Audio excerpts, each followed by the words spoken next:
Hello दोस्तों, welcome to competitive code channel. तो बहुत दिन के बाद आ रहा हूँ आपके पास। मतलब कुछ एक 1 वीक से हमारा क्लास नहीं हो पा रहे थे, तो लगभग एक हफ्ते के बाद हमने एक क्लासेस मतलब शुरू कर मतलब कर रहा हूँ। तो आज हम पढ़ेंगे ज्योग्राफी का एटमॉस्फेयर क्लासेस। मैंने ऑलरेडी सोलर सिस्टम कंप्लीट कर चुका है, तो आप प्लेलिस्ट में पढ़ी है, जाके देख लेना। तो आज हम पढ़ेंगे एटमॉस्फेयर। ठीक है बच्चा, एटमॉस्फेयर तो आपको मालूम है, एटमॉस्फेयर क्या है, इसमें क्या क्या है। ठीक है, तो आज हम पढ़ेंगे एटमॉस्फेयर। एटमॉस्फेयर क्या है? एक जैसे ब्लैंकेट जैसे है, मतलब हमारी कवर करते हैं पूरी वायुमंडल जैसे कहते हैं। तो आज हम देखेंगे एटमॉस्फेयर के अंदर में क्या क्या है। ठीक है बच्चा, पहले मैं लिख देता हूँ एटमॉस्फेयर। बच्चा दिख रहा है ना? ठीक से दिख रहा है ना? एटमॉस्फेयर के अंदर आ जाता है डस्ट पार्टिकल, आपको तो पता है। इसमें क्या आ जाता है आपको? पहले आ जाता है डस्ट पार्टिकल, दूसरे आ जाता है आपका मतलब ऐसे कहते हैं जो कार्बन डाइऑक्साइड गैसेस वैसेस वगैरह सब कुछ दूसरे आ जाता है गैसेस। दूसरे कंटेंट में रख देता हूँ क्या है? गैसेस। ठीक है, तीसरे में आ जाता है आपका वाटर वेपर, जो मॉइस्चर वगैरह मतलब जो कह रहे हैं ना, आज बहुत गर्मी है लेकिन वाटर वेपर, ह्यूमिडिटी जैसे कहते हैं ना, ह्यूमिडिटी इसके वजह से हो रहा है। तीसरे आ जाता है वाटर भी है, वाटर वेपर भी है, वाटर भी है कि नहीं?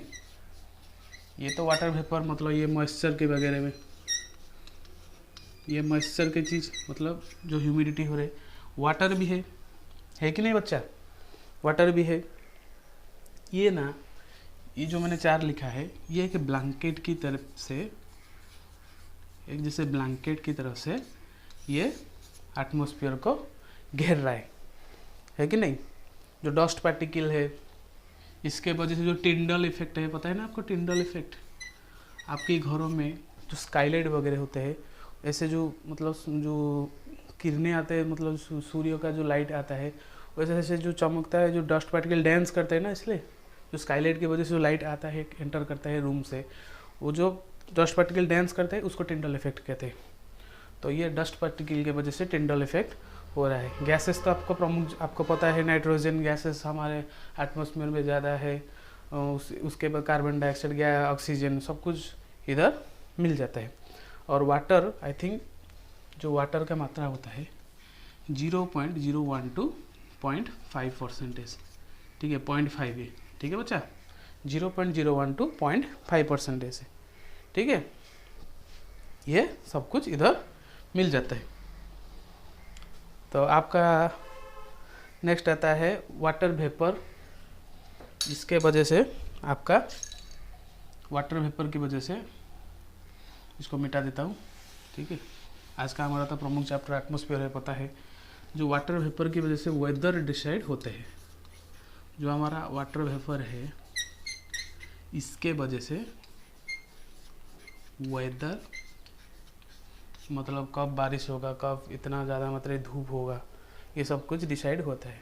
डस्ट की वजह से लाइट स्कैटरिंग होता है।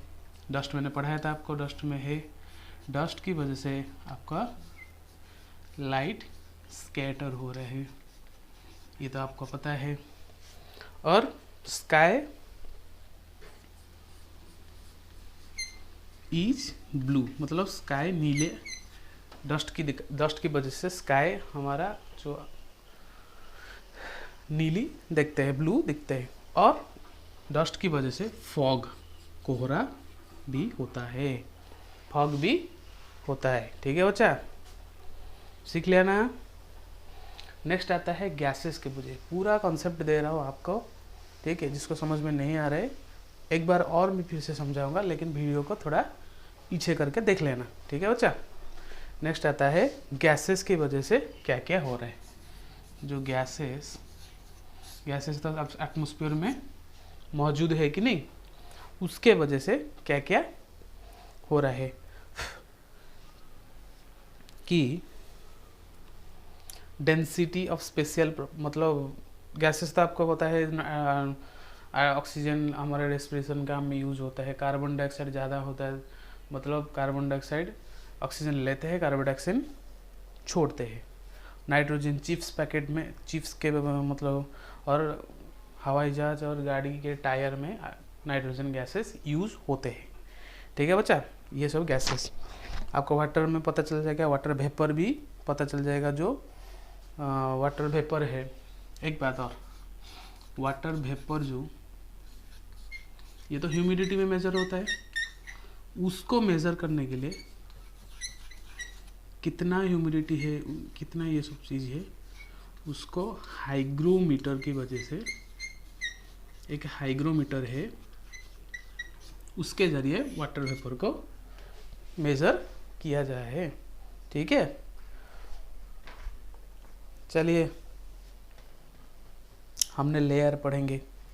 ठीक है, और एक बात गैसेस के है, जो बात आता है, पहली नंबर नाइट्रोजन, शॉर्ट में लिख देता हूँ। पहली नंबर क्या है? नाइट्रोजन। ये लगभग 78.08% हमारे एटमॉस्फेयर में मौजूद है। ठीक है, रिफ्लेक्शन ऑफ लाइट। ठीक है, नेक्स्ट आता है O2 यानी ऑक्सीजन। ये लगभग 21% हमारी एटमॉस्फेयर में मौजूद है। ठीक है, ये इसका काम क्या है? रेस्पिरेशन और कॉम्ब्यूशन, दहन, इसका ये काम है। ये नाइट्रोजन आपका विंड पावर में यूज होता है। जो समुद्री इलाका में कि ऐसा होता है ना, किधर ड्रॉ करूँ, ऐसा विंड पावर होता है ना, ऐसे मतलब घूमते ये होता है ना, ऐसा जैसा विंड पावर, रिफ्लेक्शन लाइट पे यूज़ होता है नाइट्रोजन गैस, जो लाइट रिफ्लेक्शन। ठीक है, और स्लो बर्न, मतलब जो स्लो बर्न के लिए भी यूज़ होता है। स्लो बर्न आपको पता है? अरे बच्चा बाबू, स्लो बर्न पता नहीं आपको? स्लो बर्न से जो धीरे धीरे धीरे से कंब्यूशन होता है। ठीक है, नेक्स्ट आता है आपका कार्बन डाइऑक्साइड। ठीक है, नेक्स्ट आता है CO2। CO2 का काम क्या होता है ना? ग्रीन हाउस गैसेस में CO2 यूज होता है। ठीक है, 0.04%। मैं एक एनवायरनमेंट क्लास भी लेके आऊँगा, उसका भी मैं कर लूँगा। ठीक है, और जो बाकी अदर गैसेस है नोबल गैस, जैसे नियॉन, हीलियम, नियोन, क्रिप्टन, जेनन, ठीक है, मीथेन, हाइड्रोजन, ये भी अदर यानी 0.04% ये मिल जाता है। और जो रेडन है, ठीक है, जो ग्रुप 18 एलिमेंट है, इसको मिटा दो भाई। ग्रुप 18 में क्या है? हीलियम, नियॉन, उसके बाद आता है आर्गन, क्रिप्टन, जेनॉन, रेडन। इसको हम नोबेल गैस कहते हैं। जब केमिस्ट्री पढ़ाऊंगा मैं आपको डिटेल से समझा दूंगा। उसको 18th ग्रुप भी इसको कहते हैं। ठीक है, helium, neon, argon, krypton, xenon, radon, ये तो सब मिल जाता है। लेकिन जो रेडन है ये थोड़ा मिलने में एटमॉस्फेयर में नहीं मिलते। जो रेडन है वो एटमॉस्फेयर में नहीं मिलते हैं। ठीक है, और एक मोस्ट इम्पोर्टेंट बात है, कार्बन डाइऑक्साइड, अगर जो कार्बन डाइऑक्साइड है वो मात्रा क्या है एटमॉस्फेयर में? 0.04% है। ये अगर टेम्परेचर के हिसाब से लेस रहेंगे तो आपका मतलब, अगर एटमॉस्फेयर में कार्बन डाइऑक्साइड का मात्रा थोड़ा कम होगा तो जो नाइट में टेम्परेचर, मतलब रात का जो टेम्परेचर है वो थोड़ा इतना गर्मी नहीं लगेगा। अगर मतलब लाइफ इज पॉसिबल। ठीक है, जो हमारा टेम्परेचर रात में मतलब क्या, कार्बन डाइऑक्साइड थोड़ा मध्य है, रात में गर्मी लगता है। ठीक है, जैसे मून हम ले लो, मतलब टेम्परेचर के हिसाब से कार्बन डाइऑक्साइड की मात्रा वहाँ पे कम है। तो हम लाइफ इज़ पॉसिबल उधर हो सकता है। तो नेक्स्ट आता है आपका लेयर, हम पढ़ेंगे डेंसिटी के हिसाब से, टेम्परेचर के हिसाब से जो हम आज लेयर पढ़ेंगे। पहला लेयर, ठीक है, एक उसके मात्रा में लेते हैं 0 to 12 किलोमीटर, मतलब समुद्री स्थल से 0 to 12 किलोमीटर एक लेयर पा जाता है। मतलब ये तो 0 to 12 किलोमीटर होता है।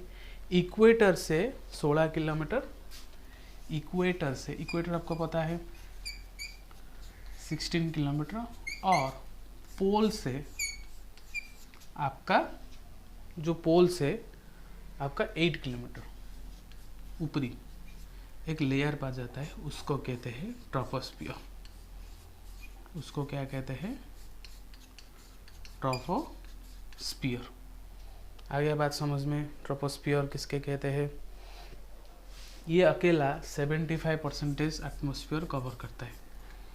ये अकेला 75 एटमॉस्फेयर का 75% ये अकेला ही कवर कर देते हैं। किसने? आपका ट्रोपोस्फियर ने। ठीक है बच्चा। और यहाँ पे carbon dioxide, water vapour, weather related जो भी कुछ है इधर ही पाया जाता है। इधर कार्बन डाइऑक्साइड मतलब वेदर रिपोर्टर आपको पता है, स्ट्रॉम होगा, आंधी होगा, तूफान होगा, कब बारिश होगा, सब इधर ही मिल जाता है ट्रोपोस्फियर में। ठीक है बच्चा। और इसमें एयर प्रेशर ज़्यादा है। लेयर, इस लेयर में एयर प्रेशर ज़्यादा है। अगर टेम्परेचर डिक्रीज होगा तो डेंसिटी भी ऑल्सो डिक्रीज होगा। तो इसीलिए अगर ट्रोपोस्फियर की ऊपरी हिस्सा में अगर जाएंगे तो लगभग, मतलब अगर ट्रोपोस्फियर के ऊपरी हिस्सा यानी 165 मीटर से, मतलब ये जो 12 किलोमीटर और ऊपर जाएंगे तो 165 मतलब 165 मीटर के हिसाब से आपका 1 डिग्री डिक्रीज होगा, 1 डिग्री टेम्परेचर डिक्रीज हो जाएगा। तो इसीलिए अगर जो ऊपरी हिस्सा जाता है, मतलब जो ऊपर जितना ऊपर जाएंगे आपका ऑक्सीजन लेवल धीरे धीरे कम हो जाएगा, है कि नहीं? आपका जो एस्ट्रोनॉट मतलब जाते हैं। ठीक है बच्चा। तो इधर ही सब मिल जाता है। नेक्स्ट आता है एक ट्रोपोपॉज है। ठीक है, ये क्या है? ट्रोपोपॉज। इधर दिखा देते हैं ना, ट्रोपोपॉज। ये ट्रोपोपॉज क्या है ना, जो ट्रोपोस्फियर और स्ट्रेटोस्फियर को अलग करता है, मतलब ये बाउंड्री का काम करते हैं। ठीक है, यहाँ पे टेम्परेचर कांस्टेंट है। ठीक है, डिवाइडेड ट्रोपोस्फियर एंड स्ट्रेटोस्फियर। ठीक है, और यहाँ पे जेट स्ट्रीम वगैरह, मतलब जेट स्ट्रीम वगैरह इधर पाया जाता है, मतलब जाते हैं ठीक ठाक। ठीक है, ये का मोस्ट इम्पोर्टेंट, इक्वेटर से 16 किलोमीटर और पोल से आपका 8 किलोमीटर। और लगभग अगर हम ऊपरी जाएंगे, जितना ऊपर जाएंगे ट्रोपोपॉज होकर, हर 165 मीटर से हमारा 1 डिग्री डिक्रीज होगा ही होगा। ठीक है बच्चा। नेक्स्ट आता है स्ट्रेटोस्फियर। याद रखना, ये जो हम लेयर पढ़े हैं वो डेंसिटी और टेम्परेचर के हिसाब से इस लेयर को डिवाइड किया है। ठीक है, स्ट्रेटोस्फियर वो 0 to 12 हम ट्रोपोस्फियर पढ़ा है। ये 12 से लगभग 50 किलोमीटर तक, 12 से लगभग 50 किलोमीटर तक ये लेयर पाया जाता है। ठीक है, इसमें ओजोन स्पीयर, ओजोन लेयर बा ओजोन स्पीयर, ठीक है, इधर पाया जाता है, जो अल्ट्रावायलेट रे को अपनी तरफ से ऑब्जर्व कर देते हैं। वो do not send to earth. अगर हमारे घर में क्लोरोफ्लोरोकार्बन जनरेट होते हैं फ्रिज और एयर कूलर के माध्यम से, ये अगर चले जाएंगे ओजोन स्फीयर के अंदर, ये बाबू क्या कर देंगे, ओजोन स्फीयर को छेद कर देंगे। ये एक ब्लैंकेट की तरफ से स्ट्रेटोस्फीयर को घेर के रखा है। ये जो CFC अगर चला जाएगा ना, वो छेद कर देंगे बच्चा। जो छेद कर देंगे तो सन के बहुत सारा किरण आते हैं। अगर अल्ट्रावायलेट रे, UV रे चला जाए आ जाएगा ना हमारी स्किन के ऊपर, अगर वो UV रे पड़ेगा, स्किन कैंसर बहुत नाना दी प्रकार जो कहते हैं और डिजीज होगा। ठीक है बच्चा, याद रखना, ये बहुत बहुत इम्पोर्टेंट है। यहाँ पे कोई वेदर इन्फॉर्मेशन नहीं है। वेदर इन्फॉर्मेशन तो ट्रोपोस्फियर में होता है। आंधी, तूफान, रेन, ये वगैरह सब कुछ चीज़ उधर ही मिल जाता है। और यहाँ पे स्काई क्लियर होता है। यहाँ पे जो स्काई, ये टोटली क्लियर, मतलब नो क्लाउड। ठीक है बच्चा, यहाँ पे कोई क्लाउड नहीं है, पूरा का पूरा क्लियर।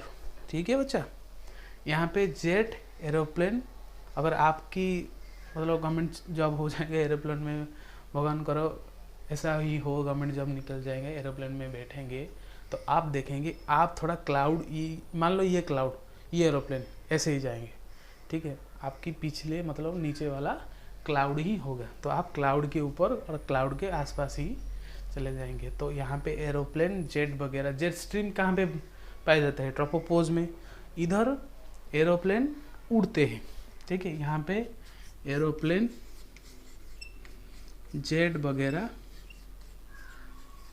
इधर फ्लाई पॉसिबल। ठीक है बच्चा, और जो इधर जो ओजोन लेयर होता है, ठीक है, इधर मैं लिख देता हूँ, ये लगभग 15 से 35 किलोमीटर के बीच में आ जाता है। ठीक है, टोटल स्ट्रेटोस्फीयर 12 से 50 किलोमीटर, ये 15 से लेकर 35 किलोमीटर ओजोन गैस आ जाते हैं, जिसको हम O3 नाम से हम जानते हैं।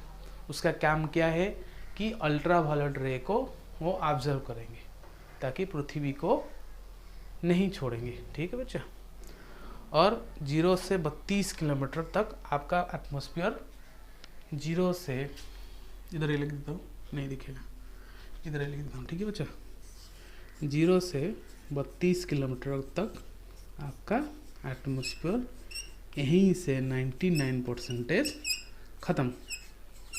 ऑलरेडी 75% ट्रोपोस्फियर ने ऑब्जर्व कर चुका है, और 0 से 32 किलोमीटर तक आपका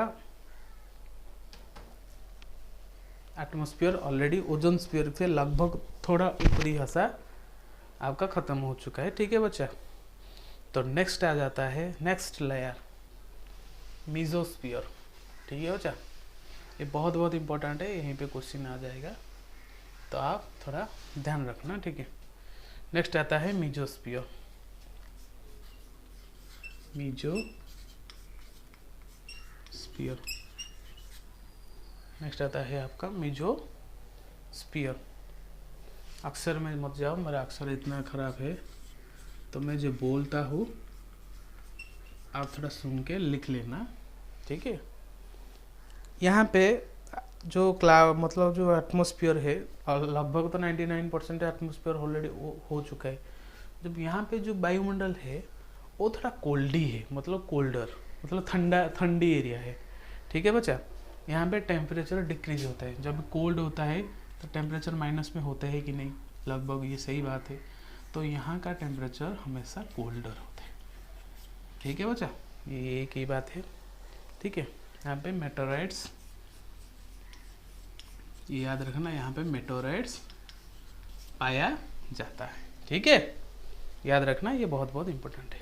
नेक्स्ट आता है थर्मोस्फीयर। नेक्स्ट क्या आता है, थर्मोस्फीयर।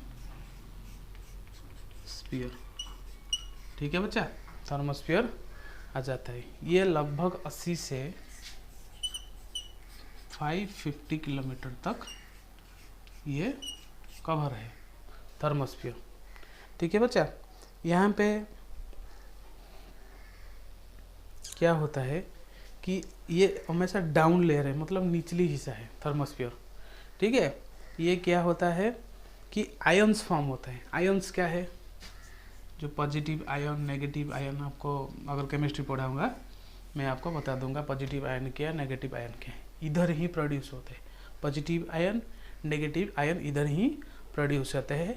यहाँ पे रेडियो वेव भी, यहाँ पे रेडियो वेव भी पॉसिबल है, ठीक है। उसके साथ साथ इधर ही international space system, international space station इधर मौजूद है। मतलब हर देश का एक इंटरनेशनल स्पेस स्टेशन उधर ही मौजूद है, ठीक है बच्चा। और यहाँ पे जो नेचुरल सैटेलाइट है, लो अर्थ सैटेलाइट, जिसके वजह से हम क्या क्या हो रहा है सब कुछ चीज़, हम जो सैटेलाइट हम ऊपर भेजेंगे वो सब की चीज़ इधर ही मिल जाते हैं। यानी लो अर्थ सैटेलाइट इधर ही मिल जाता है, ठीक है बच्चा। नेक्स्ट आता है एक्सोस्फीयर। मतलब ये तो डाउन लेयर है, थोड़ा और डाउन आपको मिल जाता है एक्सोस्फीयर। क्या मिल जाता है आपको? एक्सोस्फीयर, ठीक है बच्चा। एक्सोस्फीयर 550 से 550 तक हो गया आपका, 550 से अब 550 से अब आपका एक्सोस्फीयर मिल जाता है, ठीक है बच्चा। और नेक्स्ट और एक आ जाता है मैग्नेटोस्फीयर। और क्या आ जाता है? मैग्नेटोस्फीयर। ये मैग्नेटोस्फीयर क्या है? इधर solar wind, solar storm, solar wind इधर मिल जाता है। मतलब यहाँ पे सोलर स्ट्रॉम वगैरह सब कुछ हो जाता है। ये क्या है? एक मैग्नेटोस्फीयर मतलब चुंबक का काम करते हैं, ठीक है। ये सोलर विंड इधर ही होता है, अर्थ में नहीं होता है। अर्थ में क्यों नहीं होता है? एक तो ग्रेविटेशनल के वजह से नहीं होता है, और अर्थ में उसको चारों तरफ से एक मैग्नेट जैसा ग्रेविटेशन फोर्स है, तो इन्होंने इसको ऑब्जर्व कर देते हैं, ठीक है। वो ऑब्जर्व करके मतलब इसके वजह से सोलर स्टॉम, थोड़ा माफ करना गिर गया,